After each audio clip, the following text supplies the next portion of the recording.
अच्छा, ये जब economic convention European convention of human rights बन गई, तो उन्होंने ये जो डॉक्यूमेंट बनाया था ह्यूमन राइट्स का, ये बहुत अच्छा एक परसुएसिव डॉक्यूमेंट था। लेकिन जो यूके था उसके साथ मसला ये था कि वो डुअलिस्ट स्टेट थी, DUALIST, डुअलिस्ट स्टेट, जो इंटरनेशनल लॉ को सेपरेट समझती है डोमेस्टिक लॉ से। ठीक है, तो वो प्रॉपर अपने लॉ, वो जो ECHR का लॉ है उसको, वो उस डॉक्यूमेंट को अपना इनकॉर्पोरेट नहीं कर पा रही थी, इन्फोर्स समझ ले नहीं कर पा रही थी अपने डोमेस्टिक लॉ में। लेकिन फिर भी ये एक परसुएसिव डॉक्यूमेंट था जो यूके की कोर्ट्स थी उनके लिए। ठीक है, तो यूके की जो कोर्ट्स थी उनके लिए एक परसुएसिव डॉक्यूमेंट बन गया। तो उसमें इन्होंने दो एग्जांपल्स दिए हैं। एक एग्जांपल दी है ग्राइंड की, ग्राइंड ना, क्या नाम था उसका, ब्राइंड या ब्राइंड का है। तो इसको जो ना ग्राइंड किया कोर्ट ने, सबसे पहले एक बंदे को ग्राइंड किया जिसका नाम ब्राइंड था।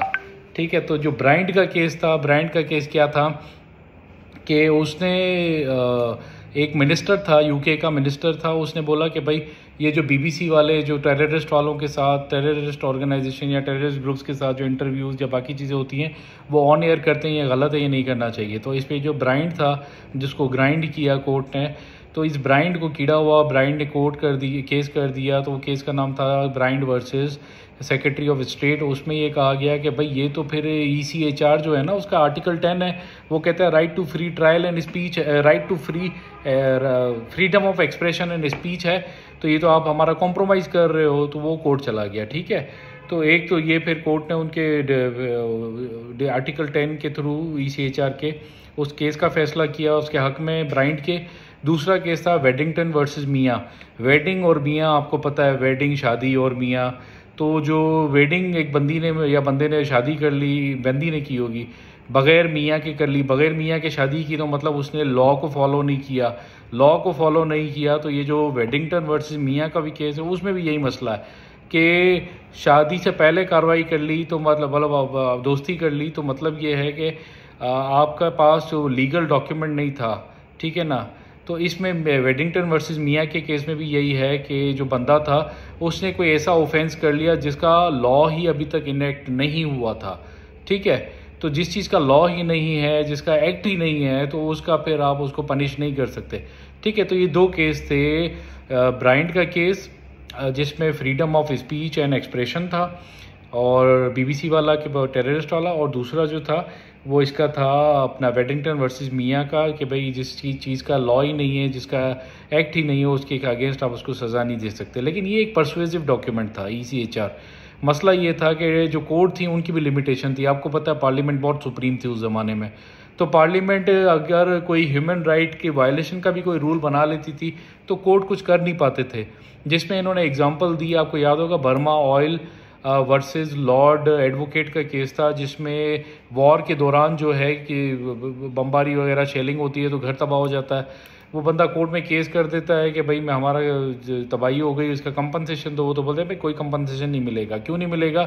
फिर पार्लियामेंट ने क्या किया, एक एक्ट बनाया जिस एक्ट का नाम है वॉर डैमेजेस एक्ट।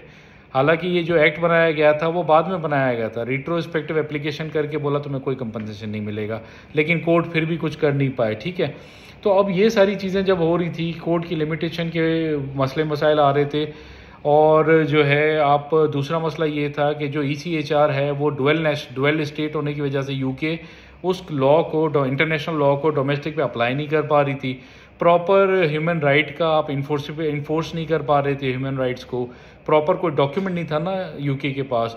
ठीक है, और उसको आप इन लाइन विथ कोई ऐसा डॉक्यूमेंट हो जो इन लाइन विथ ECHR हो, और जो है एक प्रॉपर कल्चर आए ह्यूमन राइट्स का। तो फिर इन्होंने यूके वालों ने एक ह्यूमन राइट एक्ट 1998 बनाया, जिसको जो है ना जो एक्ट बनाया 1998 का, ताकि जो यूरोपियन यूनियन का जो हमने ECHR है उसके लॉज को भी इंकॉर्पोरेट किया जाए, एक कल्चर बनाया जाए। ठीक है, तो ये फिर उन्होंने बनाया और इसको नाम दिया ब्रिंग राइट्स होम।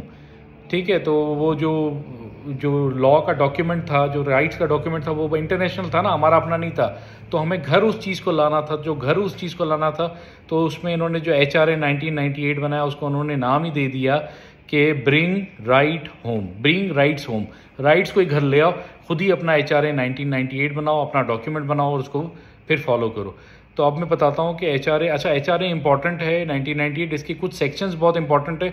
कभी कभी क्या होता है सिर्फ सेक्शंस के ऊपर सवाल आ जाते हैं, ठीक है, 3 और 4 के ऊपर आते हैं।